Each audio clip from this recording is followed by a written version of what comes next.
ଆଜି ମୋ କବିତାର ଶୀର୍ଷକ ରଥଯାତ୍ରା। ଆଷାଢ଼ ମାସ ଶୁକ୍ଳ ପକ୍ଷ ଦ୍ୱିତୀୟା ତିଥିରେ ମାଉସୀ ଘରକୁ ଯିବା ପାଇଁ ବାହାରିଲେ।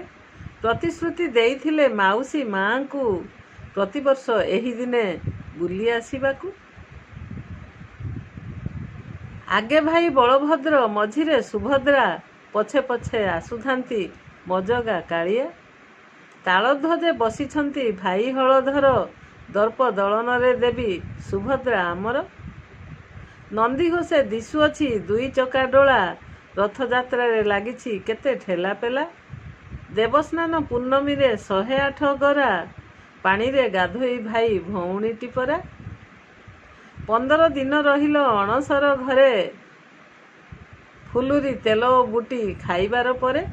ଶରୀର ଯେମିତି ସୁସ୍ଥ ହେବାର ଜାଣିଲ, ମାଉସୀଙ୍କୁ ଦେଖିବାର ମନ ବଳାଇଲ। ସଜବାଜ ହୋଇ ଆଜି ବାହାରି ପଡ଼ିଲ, ଲକ୍ଷ୍ମୀଙ୍କୁ ସାଥେ ନ ନେଇ ଏକା ଚାଲିଗଲ। ବଳରାମ ଚାଲିଛନ୍ତି ନିର୍ବିକାର ହୋଇ, କି ସୁନ୍ଦର ସୁସଜ୍ଜିତ ବିମାନ ଦିଶଇ। ମୁଣ୍ଡରେ ଟାହିଆ, ଦେହେ ଶାଗୁଆ ବସନ, ନାନା ଅଳଙ୍କାର ଦିଶେ କେଡ଼େ ଶୋଭାବନ। ମଝିରେ ଦର୍ପ ଦଳନ ଗେହ୍ଲି ଚାନ୍ଦ ମୁହିଁ, ହଳଦିଆ ଶରୀରକୁ ନାଲି ପାଟ ଶାଢ଼ୀ। ନନ୍ଦିଘୋଷେ ବସିଛନ୍ତି ମୋ କାଳିଆ ସୁନା, ହଳଦୀ ପାଟ ବସନ ନୀଳଚକ୍ର ବାନା। ଭକତଙ୍କ ଭିଡ଼ ଆଜି ବଡ଼ଦାଣ୍ଡ ପରେ, ସତେକି ସଭିଏଁ ଯିବେ ଗୁଣ୍ଡିଚା ମନ୍ଦିରେ। ଭକତ ହାତ ବଢ଼ାଇ କୀର୍ତ୍ତନ କରନ୍ତି, ଆରେ କାଳିଆ ସୁନା ବୋଲି ଡାକୁଛନ୍ତି। ଭକତ ଭାବବତ୍ସଳ, ଭକ୍ତ ଭାବଗ୍ରାହୀ, ରଥଯାତ୍ରେ ଯାଉ ଯାଉ ମନ ନିଅ ମୋହି। ସୋରିଷ ପକେଇ ଦେଲେ ତଳେ ନ ପଡ଼ଇ, କାଳିଆର ଡୋରି ସମସ୍ତଙ୍କୁ ଟାଣୁଥାଇ। ରକ୍ତ ନୀଳବର୍ଣ୍ଣ ରଥ 14ଟି ଚକ, ଚାଲିଥାଏ ଘିରି ଘିରି ଭକତଙ୍କ ସୁଖ। ପୀତ ଲୋହିତ ବର୍ଣ୍ଣରେ ସଜା ନନ୍ଦିଘୋଷ, 16 କଳା 16 ଚକରେ ଜଡ଼ିତ।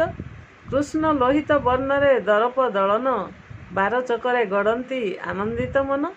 ପ୍ରଭୁ ଆଜି ଆସିଛନ୍ତି ଭକତ ପାଖକୁ, କି ଉଦାର ଚିତ୍ତ ତୁମ ଭାବ ଭାବନାକୁ। ଇନ୍ଦ୍ରଦେବ ଜଳ ସିଞ୍ଚି କଷ୍ଟ ଦୂର କଲେ, ଦେବତାଏ ପୁଷ୍ପବୃଷ୍ଟି ସ୍ୱର୍ଗରୁ କରିଲେ। ପ୍ରକମ୍ପିତ ବଡ଼ଦାଣ୍ଡ ଘଣ୍ଟ ଘଣ୍ଟାସ୍ୱରେ, ଉଛୁଳି ଉଠୁଛି ଭକତଙ୍କର ଭିଡ଼ରେ। ଗଜପତିଙ୍କର ଭାଗ୍ୟ ଚଣ୍ଡାଳ ବେଶରେ, ଛେରା ପହଁରା କରନ୍ତି ଆନନ୍ଦ ମନରେ। କି ସୁନ୍ଦର ପରିବେଶ ବର୍ଣ୍ଣି ନ ପାରୁଛି, ଯାହା କହୁଛନ୍ତି ମୋତେ ତାହା ହିଁ ଲେଖୁଛି।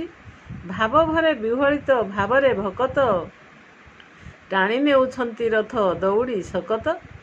ଝୁଲି ହଲି ଝୁଲି ଚାଲିଛନ୍ତି ତିନି ରଥେ ବସି, ମାଉସୀ ଘରର ପୋଡ଼ ପିଠା ଘାରି ଅଛି। 9 ଦିନ ରହିବାକୁ କରିଛ ମନସ୍ଥ, ବାହାରି ପଡ଼ିଲ ଯେଣେ ହେଲ ଟିକେ ସୁସ୍ଥ। ଭକତଙ୍କ ଭିଡ଼ ଛୁଇଁ ବାକୁତ ଦଉଡ଼ି, ପାପ ଭାର ଦୂର କରି ଯିବେଟି ବାହୁଡ଼ି। କିଏ କହେ ତୋତେ କାଳିଆ ଠାକୁର ତ, କିଏ କହେ ନଟ ଖଟିଆ। ମାଉସୀ ଘରକୁ ଯିବା ପାଇଁ ମନ ଯାଉଛୁ ଯଦି ତୁ ଯା। ଦଶମୀ ଦିନକୁ ଅପେକ୍ଷା କରିଛି ବେଗେ ବାହୁଡ଼ି ଆସିବୁ। ହେରା ପଞ୍ଚମୀରେ ଲକ୍ଷ୍ମୀ ମା ରାଗ, ରଥ ଭାଙ୍ଗି ଦେବେ ଜାଣିବୁ, ରଥ ଭାଙ୍ଗି ଦେବେ ଜାଣିବୁ। ମାଉସୀ ଘରକୁ ଯିବୁ ବାହାରିଛୁ, ଯା ମନ ଦୁଃଖ ନାହିଁ। ଜଗତ କଲ୍ୟାଣ କଥାକୁ ଯେମିତି ମନୁ ପାଶୋରିବୁ ନାହିଁ, ମନୁ ପାଶୋରିବୁ ନାହିଁ, ମନୁ ପାଶୋରିବୁ ନାହିଁ।